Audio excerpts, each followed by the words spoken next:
Oke, adik-adik, Assalamualaikum warahmatullahi wabarakatuh. Eh, Bismillah, mudah-mudahan adik-adik diberi kesehatan, diberi semangat ya untuk mengikuti pembelajaran kita pada kali ini. Nah, ini adalah cahaya ya, seperti yang ada di depan layar adik-adik. Kita akan membahas tentang cahaya dan optik ya. Nah, cahaya ini apa sih? Kenapa harus ada pembahasan tentang cahaya? Cahaya itu kan salah satu bentuk energi yang sangat penting ya. Tanpa cahaya dia tidak ada kehidupan. Ya, kita membutuhkan cahaya. Bayangkan tidak ada cahaya ya bagaimana mata kita bisa melihat ya, bagaimana tumbuhan bisa hidup. Ya, pokoknya cahaya itu salah satu energi yang sangat penting, bahkan paling penting. Nah, cahaya itu apa sih? Cahaya itu ternyata adalah gelombang. Nah, kita pada pertemuan lalu kita udah belajar ya tentang apa itu gelombang. Ternyata cahaya itu adalah salah satu bentuk dari gelombang juga selain bunyi. Di gelombang itu macam-macam, ada gelombang elektromagnetik, ada gelombang bunyi, ada gelombang ultrasonik dan sebagainya. Nah, termasuk gelombang bunyi juga. Nah, cahaya itu termasuk gelombang. Nah, pertama-tama ya pasti kita harus mengenal sebenarnya cahaya itu apa sih. Nah, sifat-sifat cahaya ya. Tadi sudah dijelaskan ya cahaya itu adalah sebuah gelombang ya atau gelombang elektromagnetik.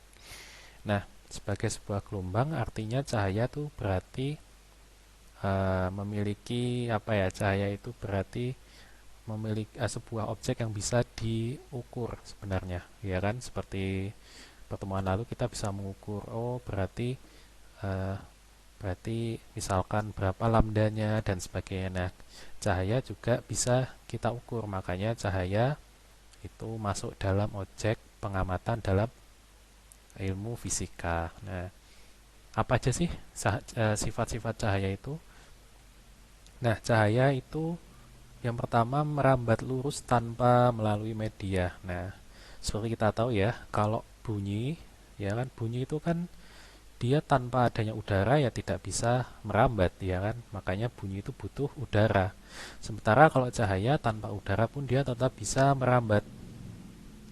Ya, tanpa ada udara, tanpa ada medium, dia tetap bisa merambat dan bentuk rambatannya itu lurus. Nah, seperti itu. Lalu kemudian cahaya itu yang sifat kedua, cahaya itu dapat dibiaskan. Nah, mungkin ada adik pernah dengar ya, pembiasan itu apa sih?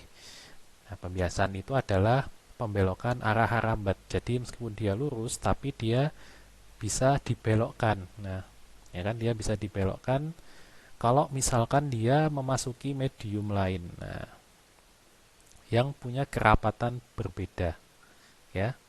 Jadi tadi pertama cahaya itu merambat lurus tanpa media, tapi kita dia memasuki medium yang berbeda kerapatan, maka dia akan di dibiaskan. Nah, salah satu contoh yang paling umum mungkin adik-adik pernah menyaksikan sendiri, misalkan seperti ini ya. Nah, ini adalah pensil yang ditaruh di dalam gelas yang berisi air. Nah, di sini ada dua medium yang berbeda kan ya.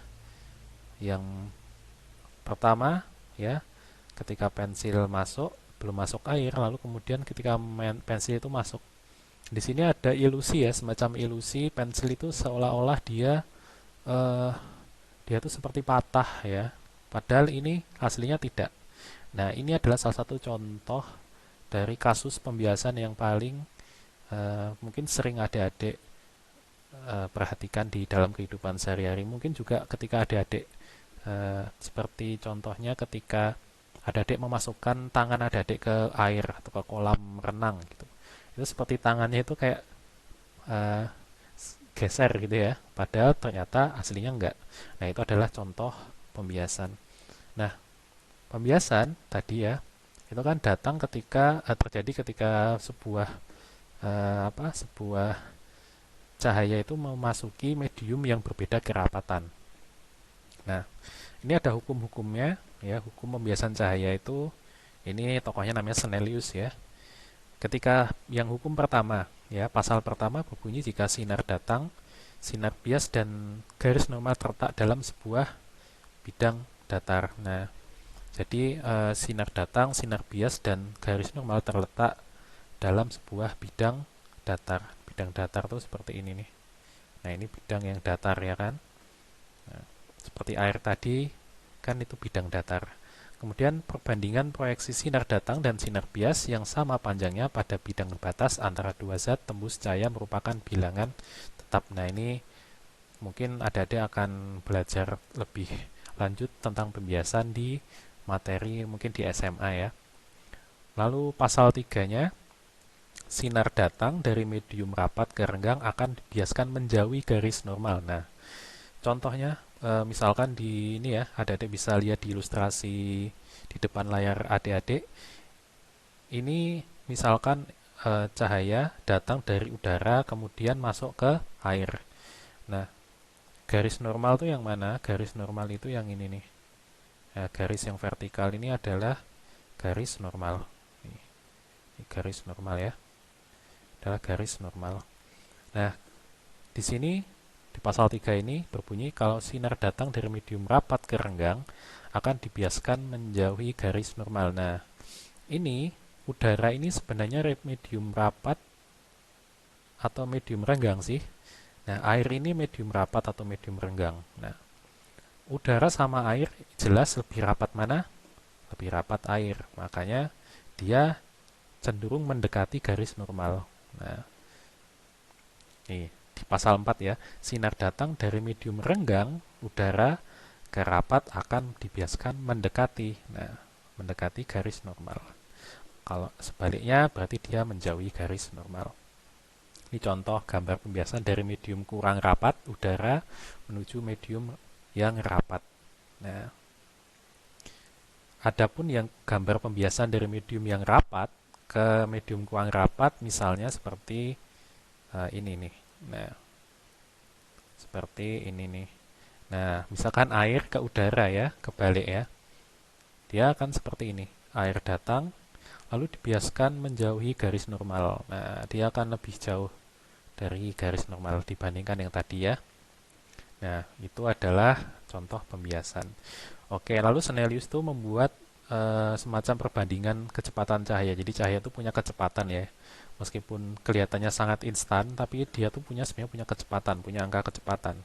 Dan kecepatan cahaya itu sangat cepat, makanya kadang dipakai untuk suatu tolak ukur untuk suatu benda yang sangat cepat. Misalkan eh, kalau dari bumi misalkan kita bisa menjelajah luar angkasa, menjelajah antariksa dari bumi ke misalkan taruhlah ke planet Namek gitu ya. Ada planet Namek ya di ujung sana, di ujung dekatnya Jupiter misalkan.